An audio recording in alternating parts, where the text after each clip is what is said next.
আমার স্বামী আমাকে বিয়ে করেছে তার বাবার মন রক্ষার্থে, কিন্তু আমাকে তার পছন্দ না। এটা আমি বিয়ের আগে জানতাম না। আমার স্বামীর বাসায় একটা কাজের মেয়ে ছিল। আমার স্বামী আমার হাতের চা খেত না। সবসময় কাজের মেয়ের হাতে তৈরি করা চা খেত। আমি মনে মনে চিন্তা করলাম, আমার স্বামী কাজের মেয়ের হাতে তৈরি করা চা খেতে চায় কেন? আমিও তো ভালো করে চা বানাতে পারি। একদিন আমার স্বামীর রুমে গিয়ে যা দেখলাম তা দেখে আমি জ্ঞান হারিয়ে ফেললাম। মূল বিষয়টা তাহলে বলি। আমায় একটা কাজ দিবেন? আমি সব কাজ করতে পারবো। আর আমায় বেতনও কম দিবেন। মেয়েটার মুখ দেখে মনে হয় 2-3 দিন পেটে কিছু যায়নি। বয়সটা খুব বেশি হলেও 22-এর কাছাকাছি হবে। বাহিরে জ্বর হচ্ছে খুব। মাঝে মাঝে বাজ পড়ছে। চেহারা হালকা শুকানো মনে হলেও লাবণ্যতা হারিয়ে যায়নি। মেয়েটি দেখতে অনেক সুন্দর। চেহারায় একটা মায়া আছে।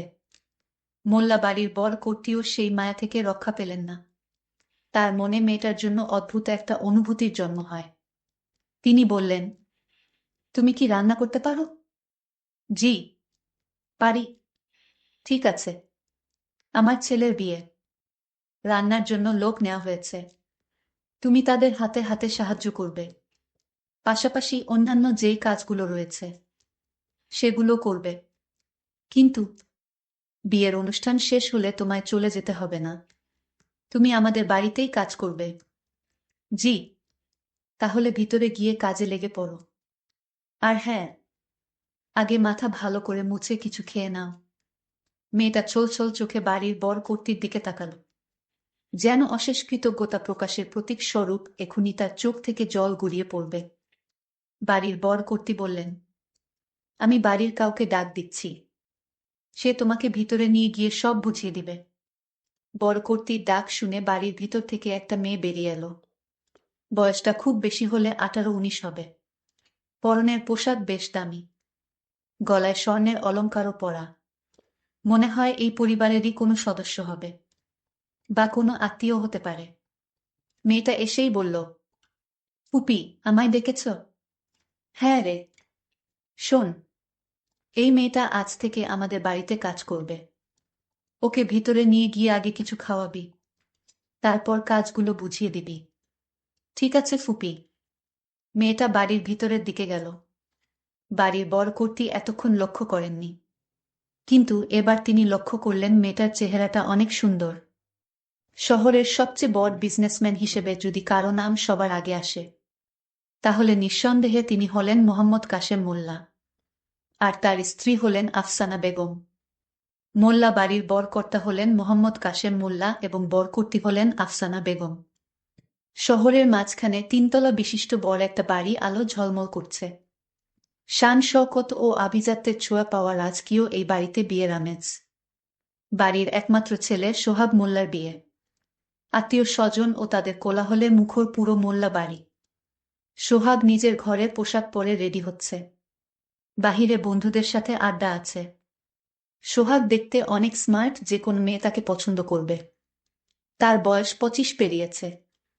2 মাস আগেই 25তম বার্থডে চলে গেছে। স্টাইল করা মাথার চুলে তো কোনো কথাই নেই। সোহাগ তাড়াতাড়ি নিজের ঘর থেকে বেরিয়ে এলো। তাকে এইভাবে অবস্থায় দেখে বৃষ্টি বলল, এভাবে সেজেগুজে কোথায় যাওয়া হচ্ছে? সোহাগ তাড়াহুড়োর মধ্যে উত্তর দিল, ফ্রেন্ডদের মিট করতে যাচ্ছি। মা কোথায়? বাহিরে। ওকে, বাই। বৃষ্টি সোহাগের নিজের বোন, কিন্তু সে মেয়ে হওয়ায় বাবা মায়ের কাছে খুব একটা গুরুত্ব পায়নি। বৃষ্টির বিয়ে হয়েছে 2 বছর হলো। সোহাগের মা আফসানা বেগম মানে বাড়ির বর কর্ত্রী বাহিরে বসে আছেন। বাড়ির বাহিরে বসার একটা জায়গা রয়েছে, তিনি সেখানেই রয়েছেন। সোহাগ গিয়ে তাকে পিছন থেকে জড়িয়ে ধরে বলল, মা, আমি একটু ফ্রেন্ডদের মিট করতে যাচ্ছি।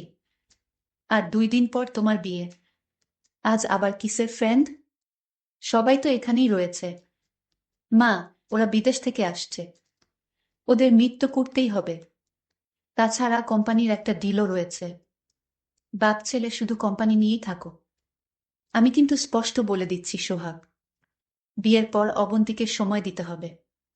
ওহ মা, তুমিও না। যাও, কিন্তু সাবধানে। সোহাগ গাড়ি নিয়ে বেরিয়ে গেল। আফসানা বেগম বসে থাকলেন। তিনি একাই রয়েছেন। এমনিতেই তিনি একা সময় কাটাতেই বেশি পছন্দ করেন। বাড়ির কর্তা কাশেম মোল্লা এখন অফিসে রয়েছেন। জরুরি একটা মিটিং অ্যাটেন্ড করেছেন তিনি। কাশেম মোল্লা নিজের পরিবারকে ভালোবাসেন, কিন্তু তিনি বিজনেসের পিছনে অধিক সময় ব্যয় করেন। সোহাগও তার মতোই হয়েছে। শ্রাবণ মাস, তাই সারাদিন মেঘলা আকাশ এবং ঝিরঝিরে বৃষ্টি নিয়েই কাটে। মাঝখানে আকাশ ভেঙে ঢল নামে, সাথে বিদ্যুৎ চমকানোর কানে তালা লাগা শব্দ। সোহাগের বাড়ি ফিরতে ফিরতে রাত হয়ে গেল। রাতে সে খাওয়া দাওয়া করবে না, কারণ বন্ধুদের সাথে ছিল। টুকিটাকি খাওয়া দাওয়া হয়েছে, রাতে কিছু কাজ করতে হবে। তাই সে দিয়াকে বলল, কেউ যেন তার ঘরে 1 কাপ কফি পাঠিয়ে দেয়। দিয়া সোহাগের মামাতো বোন, অনার্স ফার্স্ট ইয়ারে পড়ে। ঘরে ঢুকতেই সোহাগের ফোনটা বেজে উঠল। সে ফোন রিসিভ করে কানে কথা বলতে বলতে এমন সময় হঠাৎ কফি হাতের মেয়েটাকে দেখে সোহাগ চমকে উঠে। মেয়েটা কফির কাপ হাতে সোহাগের ঘরে ঢোকে। সোহাগ মেয়েটার দিকে তাকিয়েই থমকে যায়। এই মেয়ে কে? এই মেয়েকে তো আমি আগে কখনো দেখিনি। মেয়েটা তো খুব সুন্দর। মেয়েটার চোখ দুটি এত সুন্দর কেন? আমি এই মেয়ের মুখখানা দেখে আমি এক অবাক দৃষ্টিতে চেয়ে রইলাম। মাশাল্লাহ, আল্লাহর কি অপরূপ সৃষ্টি! আমার কাছে মনে হচ্ছে পৃথিবীর সমস্ত সৌন্দর্য মেয়েটির চেহারার ভিতর দিয়ে দিয়েছে। আল্লাহ যেন নিজ হাতে তাকে তৈরি করেছেন। আমি তাকে দেখে আমার মুখ দিয়ে কোনো কথাই বের হচ্ছে না। কিন্তু এই মেয়ে কোথায় থেকে আসলো? এর আগে তো আমি কখনো তাকে দেখিনি। কে এই মেয়ে? ভাইজান, কফি ঠান্ডা হয়ে যাবে, দরুন কফি খান। আমি তার হাত থেকে কফিটা নিলাম এবং কফিটা খেয়ে নিলাম। অনেক স্বাদ হয়েছে কফি, তুমি তো দেখি ভালো কফি তৈরি করতে পারো। সোহাগ তার মাকে ডাক দিয়ে বললেন, মা, এই মেয়েটিকে আমি তো এর আগে এই মেয়েকে দেখিনি। বাবা, এই মেয়েটি একটি অচেনা মেয়ে, তার পরিচয় সম্পর্কে আমরা কিছুই জানি না। একদিন হঠাৎ করে আমাদের বাসায় ঢুকে বলতেছে আমাকে একটা কাজ দিবেন। আমি সব কাজ করতে পারবো। মেয়েটির কথা এবং তার অসহায় দেখে আমরা তাকে বাড়ির কাজের মেয়ে হিসেবে স্থান দিয়েছি। মা, তুমি খুব ভালো করেছো এই মেয়েটিকে জায়গা দিয়ে। ঠিক আছে বাবা, তুমি এখন চলো, তোমার জন্য সবাই ওয়াট করতেছে। তুমি এখনই বর সেজে যেতে হবে। ঠিক আছে মা, আমি রেডি হচ্ছি, তোমরা ওদের বলে দাও, তারপর আমি বিয়ে করে ফেলি। একদিন কাজের মেয়েটি বলল, ভাইজান, ভাবি অনেক সুন্দর, আপনি যেমন ভাবিও তেমন, আপনাদের দুজনকে খুব সুন্দর মানিয়েছে। কি বলছো তুমি? তুমি কি জানো এই বিয়েতে আমি রাজি ছিলাম না, শুধু আমার বাবার কথায় আমি রাজি হয়েছি। বাবার খুব ইচ্ছা ছিল তাকে বউ করে আনার, বাবার দিকে তাকিয়ে আমি বিয়ে করেছি। আচ্ছা, তোমায় একটা কথা বলি, তোমার বাসা কোথায়? তোমার মা বাবা, ভাই বোন তারা কোথায়? ভাইজান, আমি কিছুই জানি না। আমার ছোটবেলা থেকে বড় হয়েছি একটা অনাথ আশ্রমে। আমার জন্মের পর আমার মা বাবা কাউকে দেখিনি। আমার মা বাবা কোথায় থাকে, বেঁচে আছে কিনা মরে গেছে, তা আমি কিছুই জানি না। মেয়েটি এই কথা বলার সাথে সাথেই হাইমাও করে কান্না শুরু করে দিয়েছে। আমি বললাম, তুমি কাঁদছো কেন? মেয়েটির কান্না আমি কিছুতেই থামাতে পারছি না। মেয়েটিকে বললাম, তুমি কেঁদো না, তুমি এই বাড়িতে থাকবে, তোমার যখন যা প্রয়োজন হবে আমাকে বলবে, আমি এনে দিব, ঠিক আছে? এখন আর কেঁদো না। আচ্ছা, তোমার নামটা কি? যেহেতু তুমি এই বাড়িতে আছো সেহেতু তোমার নামটা জানা দরকার, তোমায় কি নামে ডাকবো? মেয়েটি বলল, দেখুন ভাইজান, আমার নাম অনাথ আশ্রমে সবাই মুমিনা ডাকতো। আচ্ছা ঠিক আছে, এখন থেকে তোমাকে মুমিনা ডাকবো। আচ্ছা যাও, এখন গিয়ে ঘুমাও।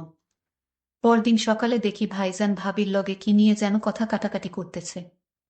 আমি আড়াল থেকে শুনতে তাদের সব কথা শুনছিলাম। সোহাগ ভাইয়া বলতেছে, আমি তোমাকে বিয়ে করতে চাইনি। তোমার বাবা আর আমার বাবা আমাদের বিয়ে দিয়েছে। তুমি এসব কি বলছো? তার মানে তুমি আমায় পছন্দ করে বিয়ে করনি? না, আমি তোমাকে পছন্দ করে বিয়ে করিনি, আমার বাবার কারণে আমি তোমাকে বিয়ে করেছি। তাহলে তুমি আমায় বিয়ে করলে কেন? এখন আমার কি হবে? তোমার কি হবে তা আমি কিছুই জানি না। আমি ঘুমাতে গেলাম। এই বলে সোহাগ ভাইয়া তার রুমে ঘুমাতে গেল। আর ভাবি তার রুমে একা একা বসে কান্না করছে। আমি ভাবিকে জিজ্ঞেস করলাম, ভাবি তুমি কাঁদছো কেন? আর বলিস না, তোর সোহাগ ভাই নাকি আমায় পছন্দ করে বিয়ে করেনি, বিয়ে করেছে তার বাবার জবরদস্তিতে। এখন আমি এই বাড়িতে থেকে কি করব, যেখানে আমার স্বামীর মর্যাদা পাবো না? উঠতে বসতে নানান কথা বলবে, তা আমি কিছুতেই সহ্য করতে পারবো না। মমিনা, এখন আমি কি করব? ভাবি, আপনি কোনো চিন্তা করবেন না, সব ঠিক হইয়া যাইব। সোহাগের ডাক দিল, মমিনা তুমি আমার জন্য 1 কাপ চা বানিয়ে নিয়ে আসো। ঠিক আছে ভাবি, আমি যাই, ভাইজান চা বানিয়ে নিতে বলছে। ঠিক আছে যাও। নিজের বুকে রেখে কাজের মেয়েকে বলছে চা বানিয়ে নেওয়ার জন্য। হায়রে কপাল! কাজের মেয়েটি সোহাগের ঘরে চা নিয়ে গেল। ধন্যবাদ, বসো এখানে। মমিনা, তুমি জানো তুমি কতটা সুন্দর? তোমাকে আল্লাহ যেন তোমায় নিজ হাতে তৈরি করেছে। কি যে বলেন ভাইজান, আমার থেকে ভাবি কত সুন্দর। দূর, ওর কথা বলো না, ওকে আমার ভালো লাগে না। ভাইজান আমি যাই। কই যাইবা? আর কিছুক্ষণ বস। তোমাকে একটা কথা বলতে চাই। কি কথা ভাইজান? এই মুহূর্তে ডাক পড়ল, কাজের মেয়েটি কোথায় গেল? মা ডাকছে আমায়, আমি যাই। ঠিক আছে। এইদিকে তার বিয়ে করা স্ত্রী বলল, আপনি নাস্তা করবেন না? নাস্তা করতে আসেন। সোহাগ তার উত্তরে বলল, আমার খিদে নেই, তুমি খেয়ে নাও। এই কথা বলে সোহাগ ঘর থেকে বের হয়ে গেল। আমার স্ত্রী মায়ের কাছে গিয়ে নালিশ করে বলল, আপনার ছেলে আমার কোনো কথাই শোনে না, এমনকি আমার সাথে সময় দেয় না। কি বলছো বৌমা? এ কথা তুমি আমায় আরো আগে বলনি কেন? আজ বাড়িতে আসুক। রাতে যখন সোহাগ ঘরে আসলো তখন তার মা জিজ্ঞেস করলেন, বৌমার কোনো কথা রাখো না কেন? বৌমাকে তোমার পছন্দ হয়নি? না মা, তুমি তোমার বৌমাকে নিয়ে তুমি থাকো। কেন বাবা, তুমি তো বিয়ের আগে এমন ছিলে না, এখন এমন হলে কেন? কি হয়েছে তোমার? আমার কিছুই হয়নি মা, আমি ঠিক আছি। মা আমি ঘুমাবো, ডিস্টার্ব করো না তো। সোহাগ তার রুমে গিয়ে মমিনাকে ডাকলো, মমিনা 1 কাপ চা দিবে আমায়? জি ভাইজান, আমি চা নিয়ে আসছি। সোহাগ ভাই রুমে চা নিয়ে যেতেই বলল, বসো মমিনা। না ভাইজান, আমি বসবো না, আমার কাজ আছে, ঘরে রান্না বান্না করতে হবে। আরে রাখো তুমি কাজ, আমি তোমায় একটা কথা বলতে চাই। ওদিন মায়ের জন্য বলতে পারিনি। বলেন ভাইজান, কি বলবেন? মমিনা, আমি তোমাকে বিয়ে করতে চাই, তোমার কোনো আপত্তি আছে? ভাইজান কি বলছেন? আপনার কি মাথা ঠিক আছে? আমি একটা সামান্য কাজের মেয়ে, আমি অনাথ আশ্রমে বড় হয়েছি। আর বিপদে পড়ে আপনার বাসায় কাজের মেয়ে হিসেবে আমাকে আপনার বাবা মা আমাকে জায়গা দিয়েছে। আমি কি আর আপনি কি? মমিনা, আমি কিছুই বুঝি না, তুমি কে, কি তোমার পরিচয় কি, আমার কিছুই জানার দরকার নেই। আমি তোমাকে বিয়ে করে আমার ঘরে রাজরানী করে রাখব। আমাদের এই সকল কথা ভাবি মানে সোহাগের স্ত্রী আড়াল থেকে শুনে কান্না করতে শুরু করে দিল। কান্না করতে করতে তার রুমে গেল। বিছানায় শুয়ে শুয়ে কান্না করতে লাগলো। এমত অবস্থায় সোহাগের মা বৌমাকে কান্না করতে দেখে জিজ্ঞেস করল, কি হয়েছে বৌমা, তুমি এভাবে কাঁদছো কেন?